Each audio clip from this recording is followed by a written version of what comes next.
नमस्ते। आज हम बात करने वाले हैं मन की उस उलझन के बारे में। वो उलझन जिसमें ना जाने कितने ही ख्याल और चिंताएं हमें घेर लेती हैं। तो चलिए साथ मिलकर समझते हैं कि ये सब होता क्यों है और इससे बाहर निकलकर वो जो एक मानसिक शांति होती है उसे कैसे पाया जा सकता है। ये एक ऐसा एहसास है जो हम सबने कभी ना कभी महसूस किया है ना?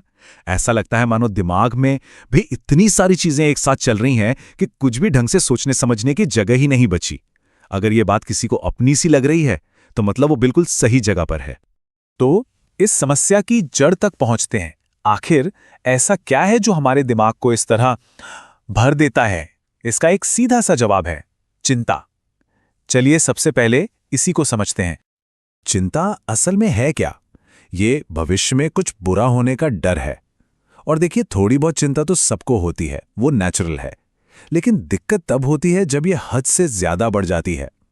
तब ये एक ऐसे जाल में, एक ऐसे साइकिल में बदल जाती है जिससे बाहर निकलना लगभग नामुमकिन सा लगने लगता है। तो सवाल यह है कि इस चिंता पर काबू कैसे पाया जाए। इसके लिए हमें पहले इसे ठीक से समझना होगा।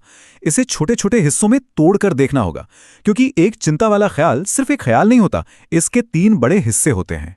यहां पर चिंता का पूरा साइकिल छिपा हुआ है। देखिए, ये तीनों चीजें आपस में कैसे जुड़ी हुई हैं। मान लीजिए एक नेगेटिव ख्याल आता है, जैसे मैं फेल हो जाऊंगा। तुरंत हमारा शरीर रिएक्ट करता है, दिल तेजी से धड़कने लगता है, सांसें तेज हो जाती हैं। अब ये जो फिजिकल फीलिंग है ना, ये उस नेगेटिव ख्याल को और भी पक्का कर देती है। और फिर नतीजा, हम उस सिचुएशन को अवॉइड करने लगते हैं, उससे भागने लगते हैं।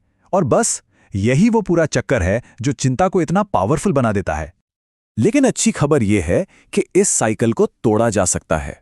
और अब हम कुछ ऐसे ही प्रैक्टिकल टूल्स पर बात करेंगे जो मन के इस भई पूरे कबाड़ को साफ करने में मदद कर सकते हैं। अक्सर सबसे बड़ी गलती हम ये करते हैं कि अपने चिंता वाले ख्यालों को सच मान बैठते हैं। लेकिन जरा सोचिए, क्या हो अगर हम एक कदम पीछे हटें और उन ख्यालों से ही सवाल करें। ऐसा करते ही हम उनसे उनकी सारी ताकत वापस छीन सकते हैं। ये पहला और शायद सबसे पावरफुल सवाल है जो खुद से पूछा जा सकता है। ये सवाल हमें हमारी कल्पना और असलियत के बीच का फर्क दिखाता है। जैसे अगर मन में डर है कि सब मुझ पर हंसेंगे, तो बस खुद से पूछना है, इस बात का मेरे पास क्या सबूत है? क्या कोई सबूत है? और आप देखेंगे ज्यादातर मामलों में जवाब मिलेगा, कोई सबूत नहीं। हमारे दिमाग की एक आदत होती है, वो हमेशा सबसे बुरे नतीजे के बारे में ही सोचता है। ये सवाल उस आदत को तोड़ने का काम करता है। जब हम सबसे बुरे के साथ साथ ये भी सोचते हैं कि भाई सबसे अच्छा क्या हो सकता है, तो डर की जो पकड़ है ना, वो अपने आप ढीली पड़ने लगती है। और ये आखिरी सवाल, ये हमें अपने ही ख्यालों के जाल से बाहर निकलने का रास्ता दिखाता है। कई बार किसी और के नजरिए से सोचने पर, शायद किसी पॉजिटिव दोस्त के नजरिए से सोचने पर, हमें एक ज्यादा बैलेंस्ड और मददगार सोच मिल जाती है। एक ऐसी सोच जो हमारी नेगेटिविटी को सीधे सीधे चैलेंज करती है। वाह, ये स्लाइड कितनी कमाल की बात बता रही है कि कैसे सिर्फ अपनी भाषा में छोटे छोटे बदलाव करके हम अपनी पूरी सोच बदल सकते हैं।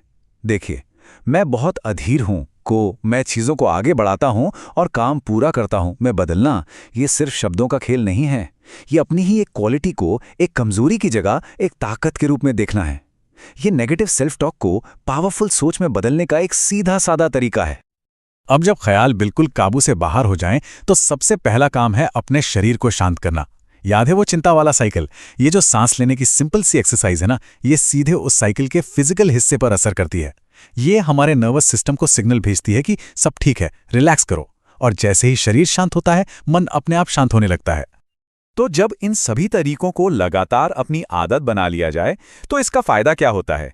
इसका हमारी जिंदगी पर क्या असर पड़ता है? चलिए अब जरा इसके फायदों पर भी एक नजर डालते हैं। जब हम चिंता को मैनेज करना सीख जाते हैं ना, तो फायदे सिर्फ दिमागी शांति तक ही नहीं रुकते। हम स्ट्रेस को कहीं बेहतर तरीके से हैंडल कर पाते हैं, हमारी ओवरऑल हेल्थ अच्छी होती है और हम जिंदगी की मुश्किलों का सामना करने के लिए ज्यादा मजबूत बन जाते हैं। मतलब सीधी सी बात है, जो एनर्जी पहले चिंता में बर्बाद हो रही थी, अब वो उन कामों में लगती है जो हमारे लिए सच में जरूरी हैं। और आखिर में ये एक सवाल है जो हर किसी को खुद से पूछना चाहिए। एक बात हमेशा याद रखनी है, मन को सुलझाना कोई एक दिन का काम नहीं है। ये एक मंजिल नहीं, बल्कि रोज की एक प्रैक्टिस है। तो क्यों ना आज से ही शुरुआत करें? आज वो कौन सा एक छोटा सा फिजूल का ख्याल है जिसे छोड़ा जा सकता है, ताकि मन में थोड़ी और जगह बन सके?